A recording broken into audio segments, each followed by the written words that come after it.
in 1994, the chess world was divided on two organizations. First of all, we had the FIDE organization, and we had also the PCA, or the Professional Chess Association. So one of the rare players that played in both of these organizations was the top grandmaster Gata Kamsky, and he had great success in both organizations. First of all, in the FIDE organization, he reached to the finals, played also a World Chess Championship match against Anatoly Karpov, lost against Karpov, but it's of course not a shame to lose against such a strong player like Karpov, but he played as a World Chess Championship challenger. Also in the PCA organization, he reached into the finals of the candidates. He lost in his match against Vishwanathan Anand, although we have to say it, in the FIDE organization, he won his game against Anand. So Gata Kamsky is, I think, sometimes a forgotten superstar of the 90s. In the 90s, he was really one of the best chess players for sure. And I think also in the chess community, Gata Kamsky is a little bit underrated, because this game that I'll show you now is from the PCA candidates quarterfinal stage against Vladimir Kramnik. He pulled off really an immortal, incredible attack with an amazing, brutal and immortal queen sacrifice. And I would even compare this game maybe to Garry Kasparov's Immortal. Not that, of course, Garry Kasparov's Immortal deserves any disrespect or something, but sometimes I think the Garry Kasparov Immortal is overrated compared to some maybe other great games in chess history. Someone says always Garry Kasparov's Immortal is the greatest game of all times. In my opinion, it's not, because there are so many great, brutal, sharp tactical games, and pay good attention. In my opinion, the Gata Kamsky game against Vladimir Kramnik deserves simply a beautiful, beautiful place in chess history for sure.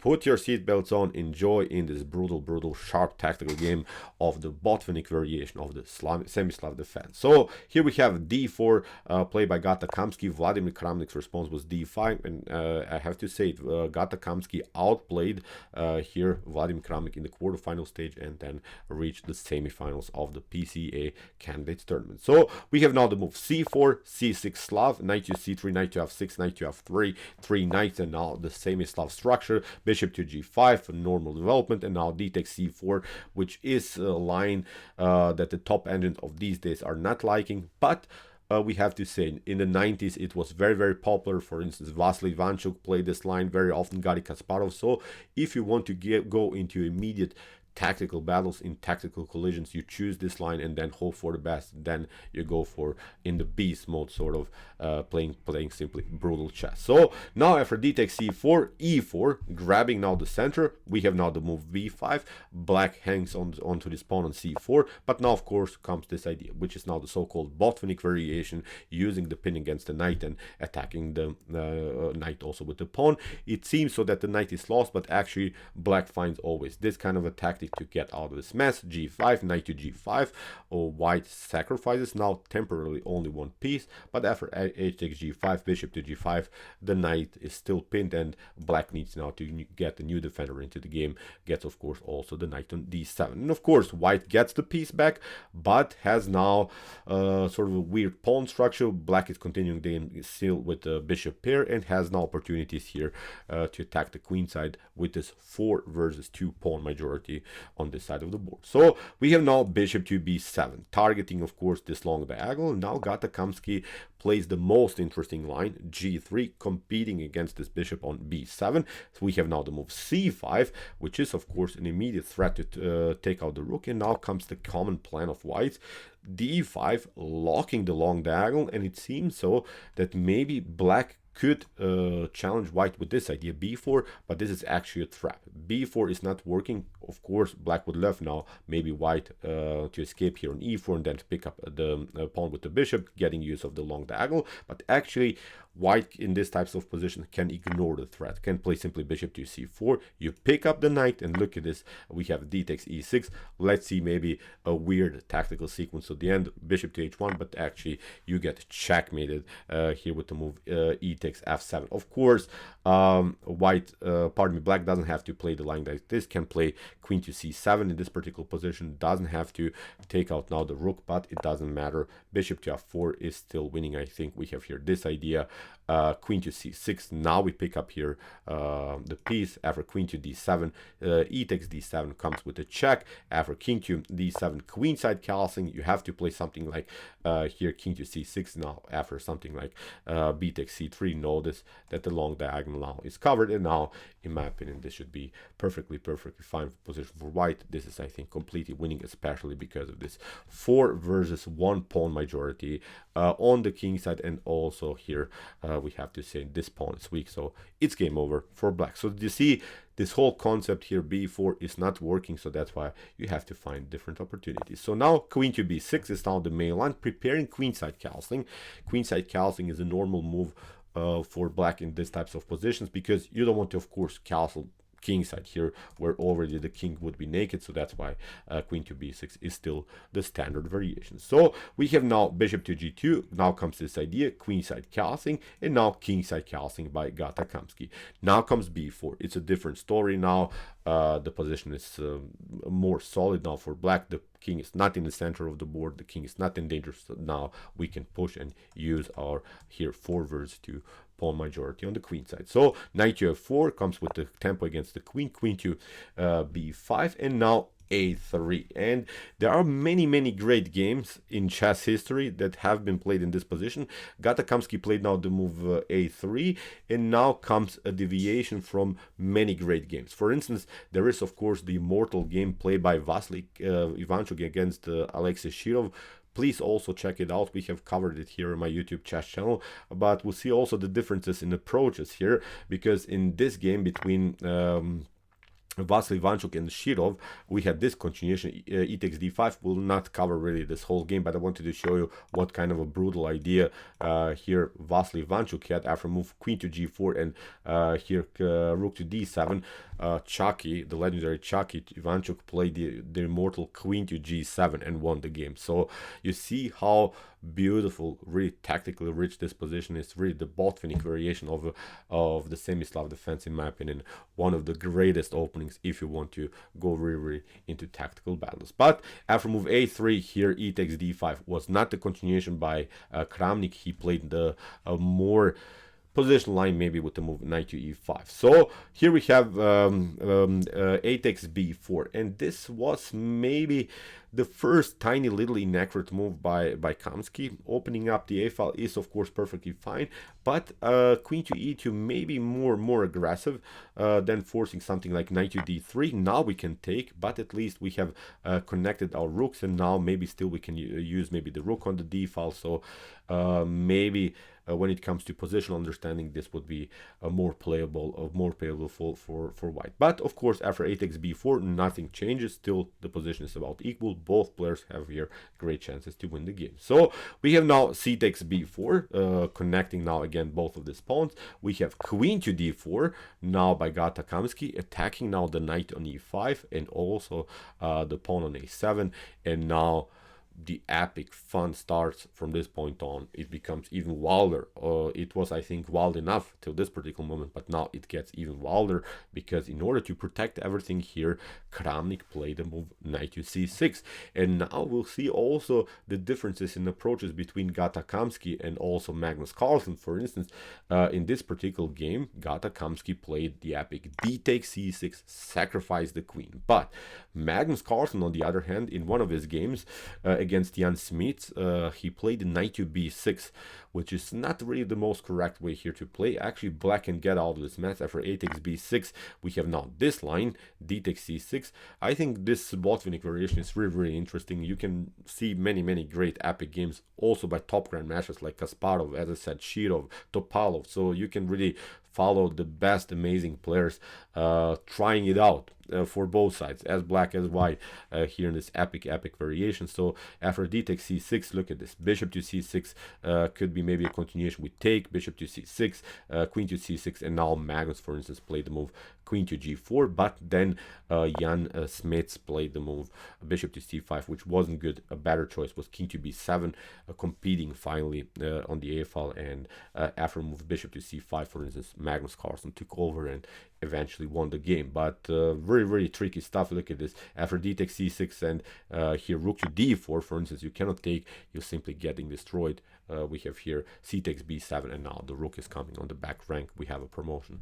Game over for black for sure. So see, after move knight to c6 here that Kramnik played, Gata Kamsky didn't play the Magnus Carlsen line with knight to b6. He played now the impossible d takes c6. Very, very, very wild stuff. So here sacrificing the queen after rook to d4. Of course, now this idea is coming, c takes b7, and now Kramnik maybe doesn't react correctly. He plays king to c7, and this is not good because you're leaving, first of all, the a file again unprotected, and you're not creating a blockade. Still, this pawn is mobile. There are even some threats, bishop to f4, then to promote.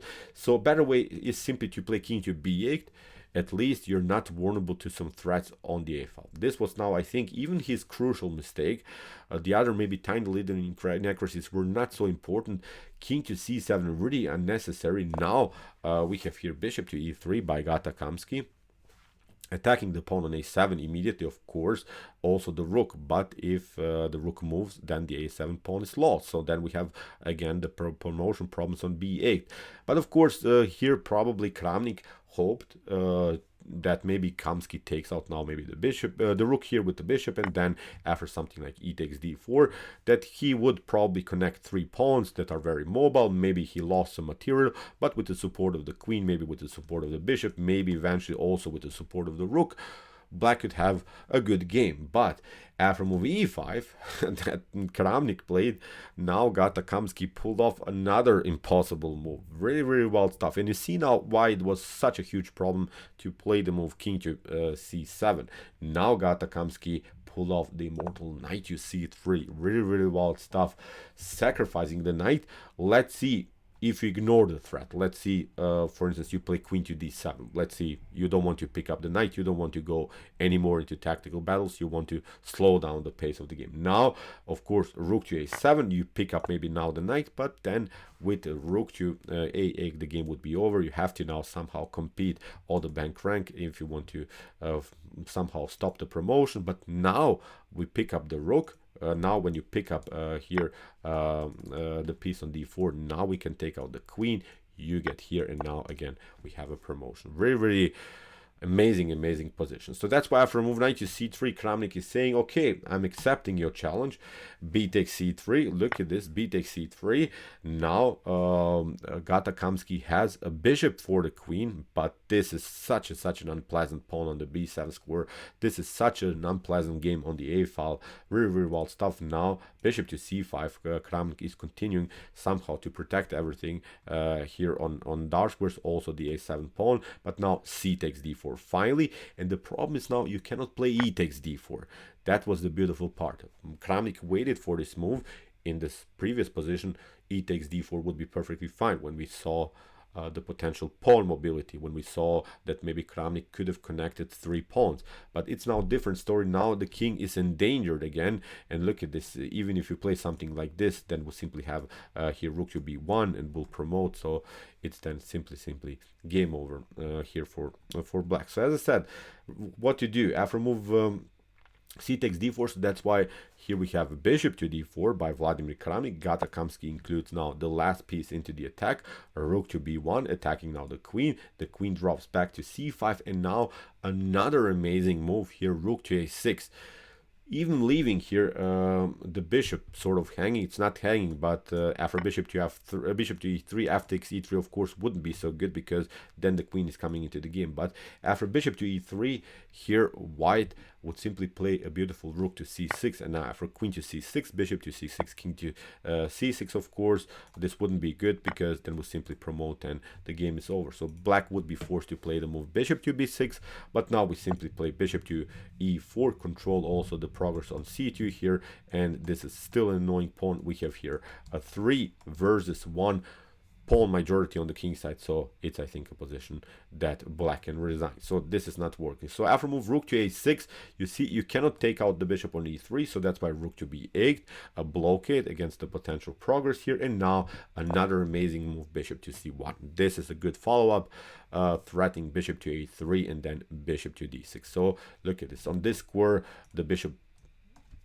was good, but now it can be even improved. Nice move here by Gata Kamsky, bishop to c1. c3, Kramnik is threatening also to do something with this passer on the c file. Now comes this idea, bishop to a3, queen to c4, another check, king to d7, bishop to c6. Amazing move here for by Gata Kamsky again. Whatever you do, for instance, if you play king to d6, then you get this one, bishop to b5, then king to d5 with take, and now rook to c6, for instance. It's very tricky. You go here, you hope maybe to promote, but now we play rook to c8. You have to move now the pawn to c2 in order to make something happen, but now with rook to c1, everything can be solved. You will maybe pick up now this annoying pawn, but white will also pick up your annoying pawn and reach now the fully endgame, in which, of course, white should be much better with the rook versus a bishop, and especially because of this huge pawn majority here on the king side. So see, after bishop to c6,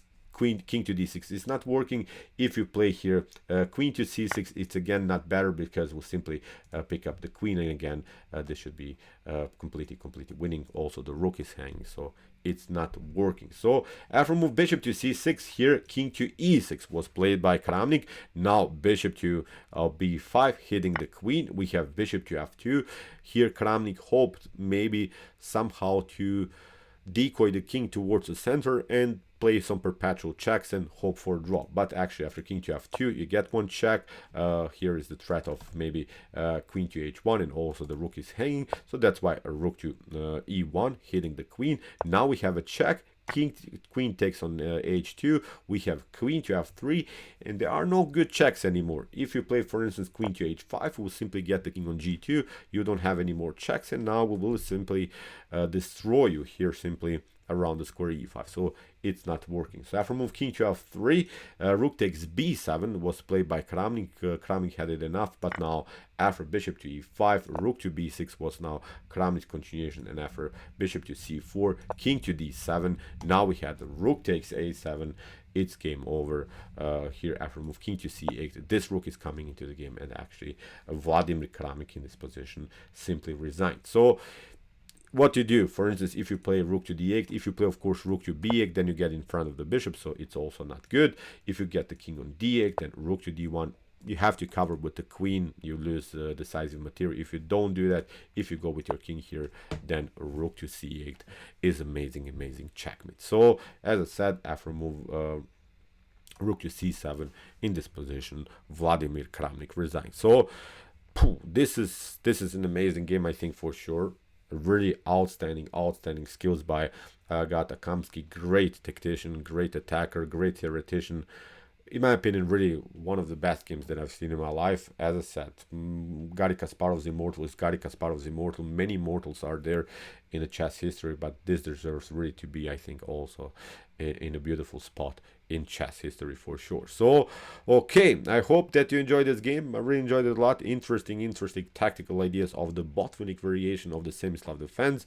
If you want to see more aggressive chess games like this, check out our best chess games of all time series, with some more games played by Gata Kamsky, Magnus Carlsen, Garry Kasparov, Vasily Ivanchuk, Mikhail Tal, and many more.